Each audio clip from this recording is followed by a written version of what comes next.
Hey everyone, we're Red Donkey Projections. I'm Eric and we have Lucas as always. Hey everyone.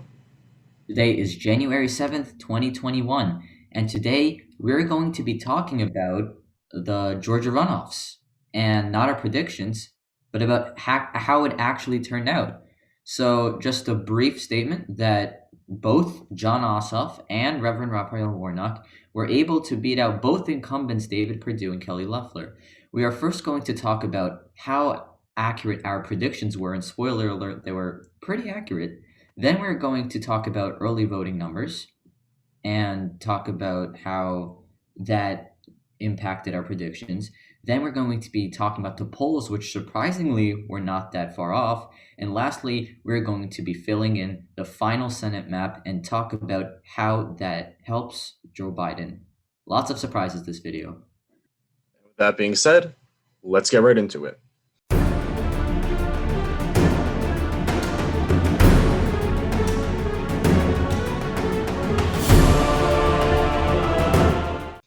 Let's first start off by discussing the results so far. It is still 98% reporting. They are still counting some votes from Henry County.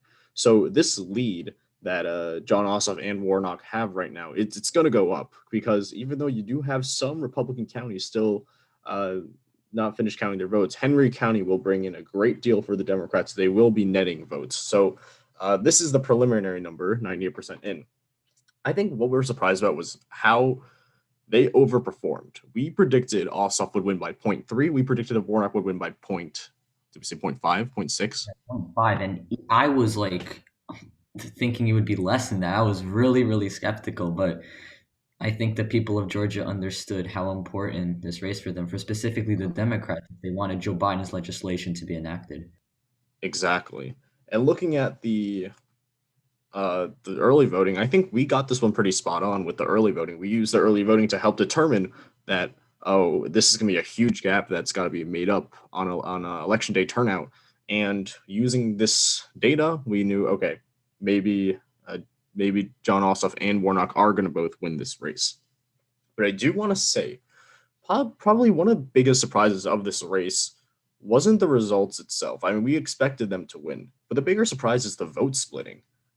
This vote splitting was a lot more than we expected.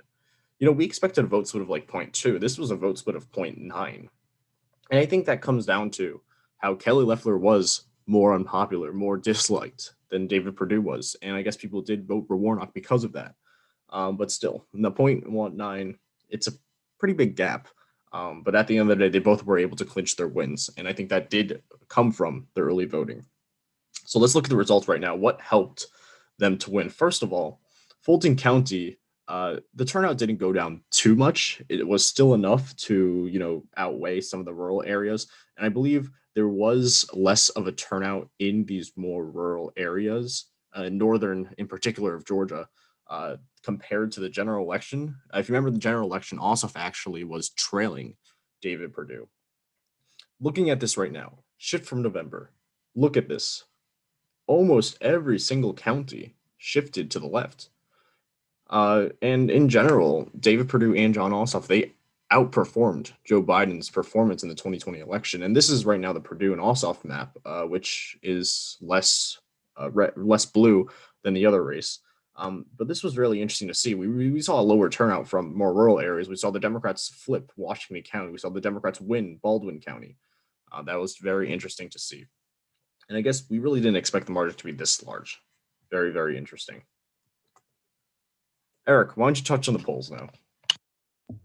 Yeah, so after the 2020 election, Lucas and I and a lot of others were very skeptical of the polls, and we used them very little, if not at all. We actually even said in their final prediction that polls had a remarkable 0% impact into our prediction. So, but it's worth looking at them because honestly, they were not that far off from the original result. And keep in mind that the official numbers aren't done, and because a lot of votes are left in Democratic counties, it's going to benefit the Democrats. So let's take a look at the actual polling numbers. In the Georgia's regular election, which was between Ossoff and Perdue, Ossoff, right before the election, had a lead of 1.8, and Warnock had a lead of 2.1 between Kelly Loeffler and the special election. And right now, the numbers for I'll touch upon Warnock's race are 1.7 and climbing. So that's only a point 4 difference, which is below the point 0.5 margin of error, which is not that bad. I think in the Rust Belt, it was very hard to poll because like the people there, they knew how important those states were, and some of them were ashamed of giving information that may have not benefited the general public, so they ended up lying. Once again, these are all theories, but some of them ended up lying or just not voting at all, and then just the Republicans voting in the actual election. But this time, people were very honest, people were very open. There was a lot of phone banking that was happening, a lot of advertisements. It was like $500 million spent on advertising combined from both campaigns. So it was there was a lot of work that was poured into it. But back to the polls, I kind of went on a rant. They were not that far off. Right, and I think maybe it's because Trump wasn't on the ticket this time. Maybe in the past it was because Trump was on the ticket, and you had the Trump effect, where Republicans were greatly estimated. This time they really weren't that bad, and we saw this in 2018. Polls weren't too bad in 2018 either. So I guess this was really interesting to see how the polls were. Let's discuss impact now. So, with these two wins, Raphael Warnock and John Ossoff will be elected to the Senates. And Raphael Warnock will be serving a 2-year term. He will have to face re-election in 2022, while John Ossoff is going to be serving until 2026. So looking at this broadly, 50-50, Democrats take control. I guess we expected that to happen. Definitely not the way that it happened, but we thought Maine and North Carolina would flip. Looks like it happened in a different way.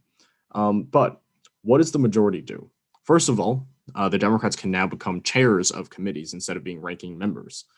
Keep in mind that this is after Warnock and Ossoff get sworn in, I believe, late next week, whenever the Georgia certifies the results.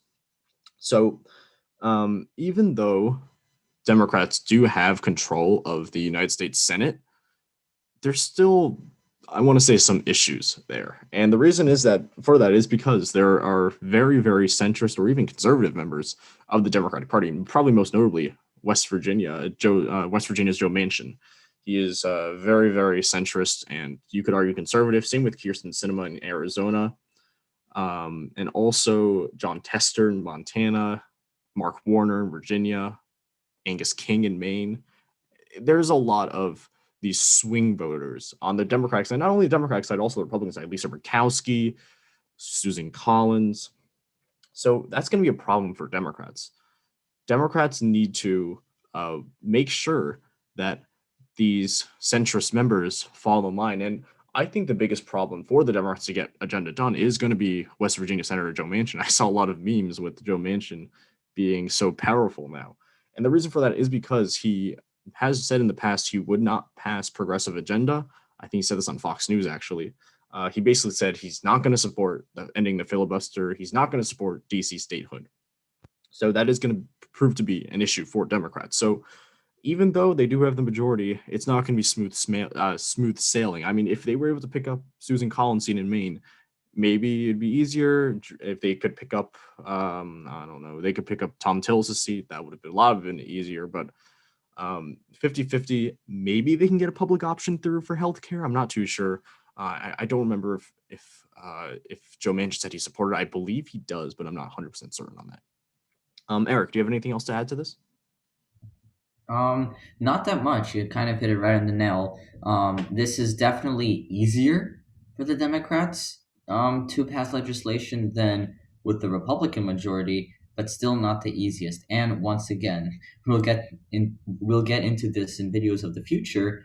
But 2022, which is the next election for certain sects of the government, is expected to be a red wave year. There is no guarantees yet, and once again, we will dive into this in a later video, but usually the pattern as follows, as predicted, is that the Republicans are going to have a lot of pickups in both the Senate and the House.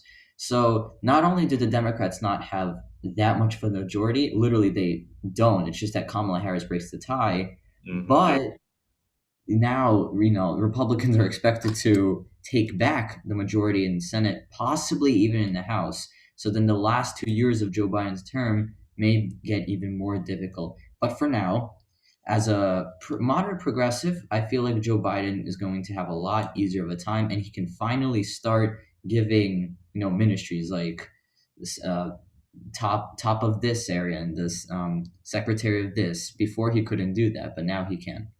Right. And I think that this is all dependent on Joe Biden's first 2 years. If they're absolutely spectacular, which I mean they could be, 2022 might be a blue wave. But given the pattern so far, 2018 was arguably a blue wave, picking up 41 seats in the House. 2010 was a red wave, Republicans taking the House and then taking the Senate in I believe 2014. Um, so considering that considering the past, we could end up seeing Republicans taking both the House and Senate right now. This is the first time that Democrats have had a trifecta since 2008. Republicans had a trifecta when Trump came into office, but this will be very interesting to see what will happen now. And that is the end of it for today. Thank you all so much for watching. If you like this episode, please hit like one. If you like our content, please hit subscribe. We'll see you in our next episode tomorrow. See ya.